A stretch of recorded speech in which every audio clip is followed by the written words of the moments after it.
오늘 말씀 베드로전서 1장 18절에서 21절. 베드로전서 1장 18절에서 21절 보겠습니다.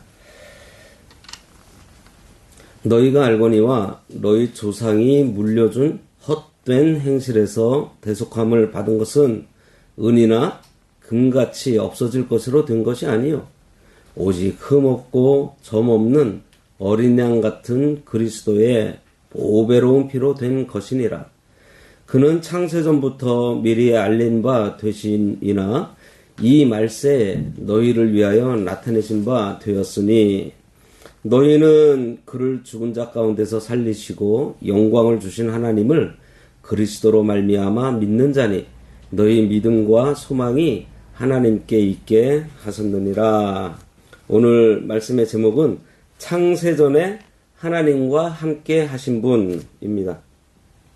오늘 본문인 이 4절 말씀은요, 한 단락, 그러니까 이렇게 한 단으로 확 묶어가지고 우리가 기억하고 가능하면 암송할 수 있으면 참 좋겠다는 생각이 드는 것이요. 우리가 믿는 이 복음의 진리를 완벽하게, 그러니까 아주 선명하게 요 4절에다가 요약을 하고 있기 때문이에요. 18절부터 나오는 말씀은 일종의 부연 설명 같은 말씀인데요.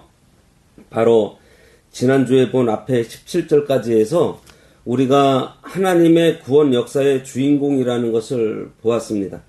성도인 우리가 하나님의 관심 그리고 하나님의 주목을 받는 주인공으로 서 있기 때문에 지난 2주 동안 말씀한 대로 거룩함과 두려움으로 이 땅을 우리들이 살아가야 한다는 말씀을 전했어요. 우리가 구원 역사의 주인공이라고 앞에서 부각시켜서 말씀을 했는데 우리가 좀 깊이 생각을 해보면 구원 역사의 주인공이라고 했던 그 하나님의 그 구원 역사가 도대체 어떤 역사였는지 이 생각을 우리가 하면 할수록 우리 자신에 대한 자존감이 높아집니다. 그리고 사명감도 생기고 거룩함과 두려움으로 살아야겠다는 생각이 가면 갈수록 더 많이 들게 돼요. 그래서 18절 말씀은 우리가 받은 하나님의 이 구원이 어떤 것인가에 대한 부연 설명인 거예요. 그런 의미에서 오늘 본문 말씀은요, 하나님의 구원 역사에 대해서 이렇게 전망대에서 바라보게 되는 것처럼 잘 정리가 되어 있습니다. 오늘 본문은 구원 역사를 5가지로 정리하고 있는데요. 첫째는 하나님이 없는 인생은 무엇인가입니다. 어떤 인생이었는가? 그리고 두 번째는 이런 인생을 위해서 하나님께서 무엇을 준비하셨는가? 여기 보면 어린 양, 곧 복음을 준비하셨는데요. 그리고 세 번째는 하나님께서 준비하신 그 어린 양이 그럼 누구인가? 그리고 네 번째는 그럼 이 어린 양이 하신 일은 무엇인가? 이고요. 5번째는 어린 양이 하신 그 일로 하나님께서 우리에게 무엇을 기대하고 계시는가? 이렇게 되어 있습니다. 한번 볼게요. 첫 번째, 하나님이 없는 인생은 어떤 인생인지 18절에 보면 너희가 알거니와 너희 조상이 물려준 헛된 행실에서 대속함을 받은 것이다. 이런 말을 합니다. 여기 너희 조상이 물려준 헛된 행실, 이것은 어떻게 보면 대단히 압축적으로 지금 표현하고 있는데요. 헛된, 그러니까 아무것도 없는, 한마디로 허망하다, 이러한 표현입니다. 이 헛된 영역, 이 허무하다는 것은 말 그대로 뭐예요? 아무것도 없는 거예요. 그러니까 뭔가 잡히는 것이 있어야 되겠는데 말 그대로 헛되게 산 것을 말하고 있어요. 헛살았다는 거예요. 이러한 허무한 인생을 잘 보여주는 말씀이 시편 1편이에요. 시편 1편에 보면 악인과 의인이 나오는데 그 악인의 인생을 오직 바람에 나는 겨와 같다, 이렇게 되어 있습니다. 바람에 나는 겨가 왜 바람에 날아다니죠? 안에 아무것도 없으니까. 알맹이가 들어있으면은 이게 날아다닐 수 없어요. 그런데 알맹이가 있고 없고는 겉에서 볼 때는 알 수가 없어요. 만져보면 알 수 있고 이렇게 채질을 하면 날아가는 것을 보고 알맹이가 없는 것을 알 수 있습니다. 바람에 나는 겨가 바로 헛된 행실과 같은 거예요. 옆에서 보거나 겉으로 볼 때는 뭐가 있는 것 같은데 실제로는 아무것도 없다는 것입니다.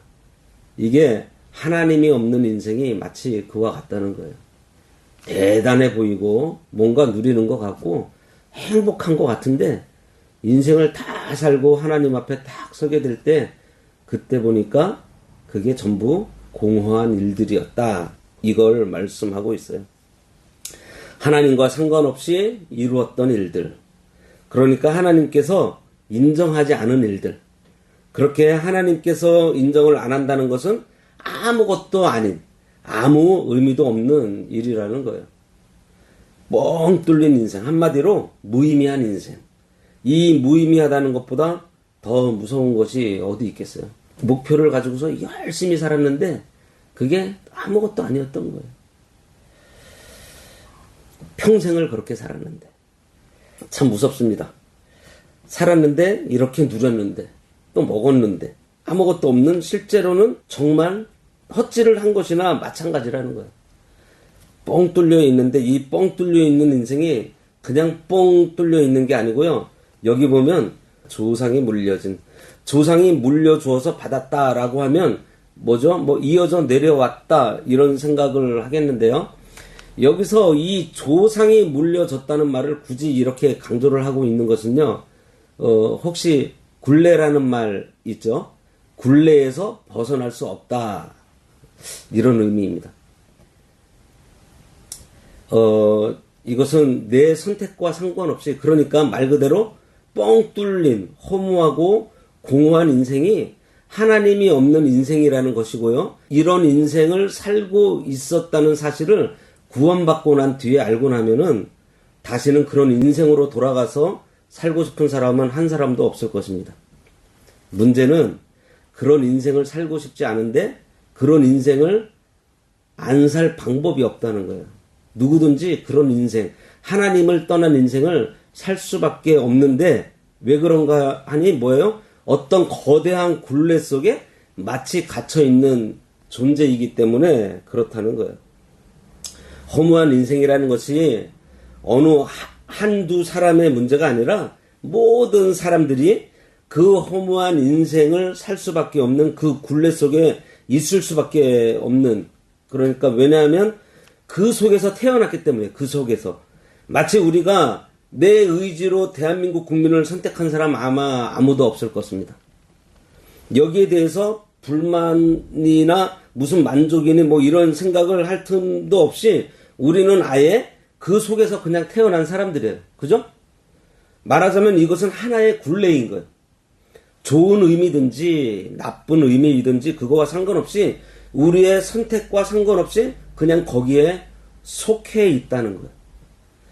그러니까 대한민국 국민이라는 것이 마치 이와 같은 하나의 그 씌워져 있는 것으로 결정되어서 나타난 것처럼 말이에요. 결정되었다는 이 표현이 좀 적절한 것 같은데 사람이 짐승이 아닌 인류로 존재하게 된 그것은요. 벗어날 수 없는 하나의 결정적인 것이죠. 그죠? 이미 선택이 되어 있는, 이미 굴레가 씌워져 있는 그러한 것입니다. 그래서 여기 너희 조상이 물려주었다고 하는 이 표현 속에는요. 이 공허한 삶을 우리의 어떤 힘으로도 벗어날 방법이 전혀 없이 결정되어 있는 존재로 이 땅에 존재하고 그렇게 살고 그렇게 죽어버리는, 그러니 여기에 공허한 행실, 헛된 인생, 뭐 헛된 인생을 한마디로 말하면 뭐예요? 벗어날 방법이 없는 그냥 존재라는 거예요. 이게 첫 번째. 하나님이 없는 인생은 어떤 인생이냐? 뻥 뚫려서 아무것도 없는 인생을 우리가 선택할 수 있는 것이 아니라 어떤 굴레에 갇혀 있는 것처럼 그렇게 우리가 존재할 수밖에 없는 인생이라는 것입니다. 헤어나오지 못하는 인생, 이게 첫 번째예요. 그런 하나님이 없는 인생을 위해서 하나님께서 뭔가를 준비해 놓으셨어요. 그것이 뭔가 하니 아들의 생명입니다. 19절에 보면 아들의 생명을 어린 양 같은 그리스도의 보배로운 피, 이렇게 말을 하고 있어요. 어린 양 같은 이라고 하면 어린 양은 아니고 어린 양의 역할을 한다. 그렇게 볼 수 있겠죠. 어린 양의 역할을 하는 어떤 생명이 19절에 나오는 말씀입니다. 흠도 없고 아무런 점도 없는 어린 양을 하나님께서 준비하셨어요. 이것이 베드로가 얘기하는 두 번째, 하나님께서 준비하신 것입니다. 이것은 흠이 없고 점이 없는 어린 양이에요. 그러니까 완벽한 속죄 제물을 준비하신 거예요. 이게 두 번째고요. 세 번째로는 여기서 이제 한 걸음 더 나아갑니다. 이렇게 흠없는 속죄 제물을 하나님이 준비하셨는데 그 제물이 왜 완벽하다고 말을 해야 되느냐? 그것은 바로 다음 절 20절이에요.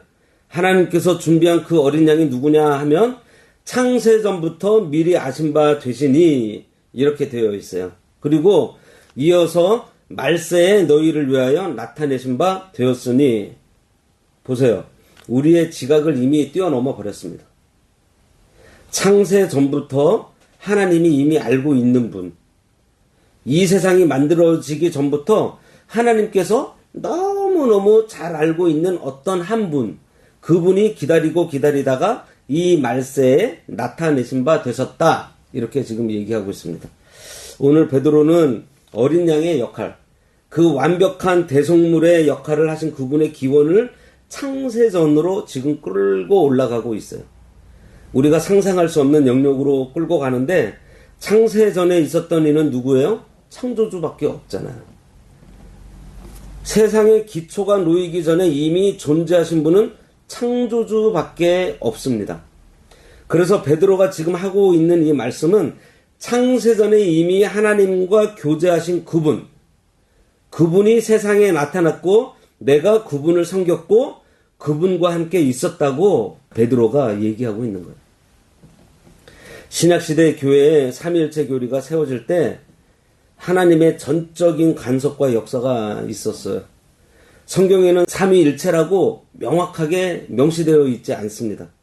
그런데 오늘 본문처럼 삼위일체를 짐작하게 하는 말씀들이 성경 여러 곳에 나타나고 있어요. 그러니까 무슨 이야기인가 하면 삼위일체 교리는 사람들이 그냥 만든 것이 아니고 하나님의 섭리 가운데 전적인 개입으로 세워진 교리라는 거예요.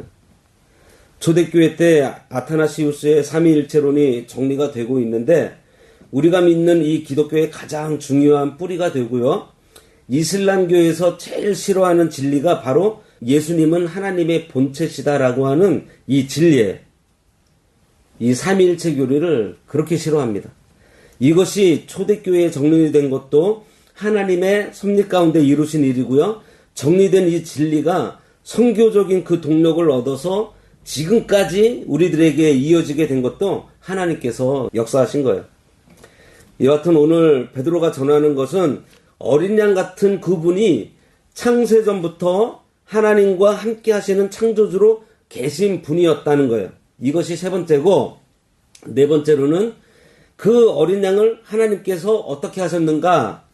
창세전에 하나님과 함께한 그분이 21절에 보면요. 죽은 자라는 표현이 있습니다. 21절, 너희는 그를 죽은 자 가운데서 살리시고 영광을 주신 하나님을 그리스도로 말미암아 믿는 자니 너희 믿음과 소망이 하나님께 있게 하셨느니라 그랬습니다. 여기 죽으심과 살리심 그리고 영광을 주심 이렇게 되어 있어요. 그를 죽은 자 가운데서 살리시고 그 다음에는 영광을 주신 하나님 이렇게 설명하고 있습니다. 그래서 네 번째는 완전한 속죄 제물 그리고 창조주 하나님이셨던 분, 그분이 죽음의 자리에 내려가시고 다시 부활하시고 그리고 영광을 받으신 것이 허무한 우리들의 인생을 위해서 이러한 대가가 지불이 되었다는 거예요. 이것이 어린 양 같으신 분이 하신 일이라는 것입니다. 마지막 다섯 번째는 이런 대가가 지불된 이후에 나타난 열매인데 오늘 우리가 그 열매이고요. 구원의 결과인데 그 결과 마지막 다섯 번째 21절 뒤에 보면요. 너희 믿음과 소망이 하나님께 있게 하셨느니라 이렇게 되어 있습니다. 믿음이라고 하는 것은 우리가 의지하는 거죠. 그리고 소망은 우리들의 목적이라고 할 수 있겠습니다. 바라보는 것. 그러니까 이 땅을 살아가면서 우리가 의지하는 하나님, 우리의 삶의 과정에서 모든 것을 우리 하나님께 의지하면서 뭘 바라보는가? 오직 하나님만 바라보는 것입니다. 그러니까 믿음과 소망이라는 말은 그냥 습관적으로 붙은 말이 아니고 우리 신앙의 전부예요. 우리가 이 땅을 살아갈 때 믿음과 소망으로 사는 것입니다. 믿음과 소망이라는 표현을 제일 잘 설명한 것이요, 슈에마예요. 슈에마. 이스라엘아 들으라. 예. 뭐를 들어요? 우리 하나님은 오직 유일한 여호와시니 마음을 다하고 뜻을 다하고 힘을 다하여 내 하나님 여호와를 사랑하라. 이것이 믿음과 소망을 가지고 사는 삶이에요. 이스라엘이 늘 손에 쥐고 다녔던 말씀입니다. 오늘 베드로가 부연 설명을 하는 이 18절부터 21절까지 말씀은요, 우리가 익히 잘 아는 복음의 내용이지만 그 복음의 내용을 너무 자세하게, 완벽하게, 그리고 좀 깊이 있게, 정확하게 5가지로 요약을 하고 있다는 사실을 우리가 기억하면 좋겠습니다. 그리고 이게 왜 중요한가 하니 이것이 우리 가운데 기억이 되고 또다시 우리 가운데에서 계속 되뇌어질 그때 우리가 이 복음에서 힘을 가지게 된다는 거예요. 우리가 이 땅에서 거룩함과 두려움을 가지고 살 수 있는 그 힘이 어디에서 나오는가 하니 바로 이 복음에서 나오기 때문이에요. 이 말씀을 깊이 묵상하고 붙들고 반복하고 우리 안에서 다시 선포하고 선포하면 할수록 또 기억하면 할수록 우리에게 힘이 솟아납니다. 말씀을 마치겠는데요. 이 베드로 전서인데 나중에 베드로 후서에서 베드로가 이 내용을 한 번 더 강조해요. 우리가 머릿속으로 기억하는 정도가 아니라 우리가 한 번 기억하고 한 번 암송할 때마다 그때 성령의 역사는 우리를 더 강력하게 붙든다는 메시지가 베드로 후서에 나옵니다. 우리가 이 말씀을 반복하면서 묵상할수록 우리 속에서 또 다시 읊조릴수록 다시 선포할수록 성령의 역사는 우리 가운데 2배, 3배, 4배가 되는 이것이 오늘 우리가 이 땅을 살아가는 비밀이라는 것을 깨달으시고요. 그런 의미에서 이 말씀을 자주 읽는 정도가 아니라 참 이 암송하는 거 좋은 것 같아요. 오늘 이 말씀을 우리가 기억하고 암송하고 거기서 힘을 얻어서 거룩함과 두려움으로 이 땅을 살아가야 하겠습니다. 기도하겠습니다. 우리를 구원하시기 위해서 창세전에 하나님과 함께 하신 예수 그리스도께서 피조물인 사람의 몸을 입고 이 땅에 오시고 흠없는 제물인 어린 양처럼 우리를 위해 희생제물이 되어 보배로운 피를 다 흘리심으로 우리의 죗값을 치러주신 은혜에 감사합니다. 이 복음으로 우리가 새 삶을 얻어 살게 되었사오니 믿음과 소망을 가지고 이 말씀을 붙들고 살아 날마다 우리 삶 속에 읊조리고 되뇌어서 우리의 능력이 될 수 있도록 하여 주시옵소서. 그리하여 말세에 우리 앞에 나타나실 예수 그리스도를 맞이하여 하나님의 영광에 참여하는 저희 모두가 되도록 인도하여 주시옵소서. 예수님의 이름으로 기도드리옵나이다. 아멘.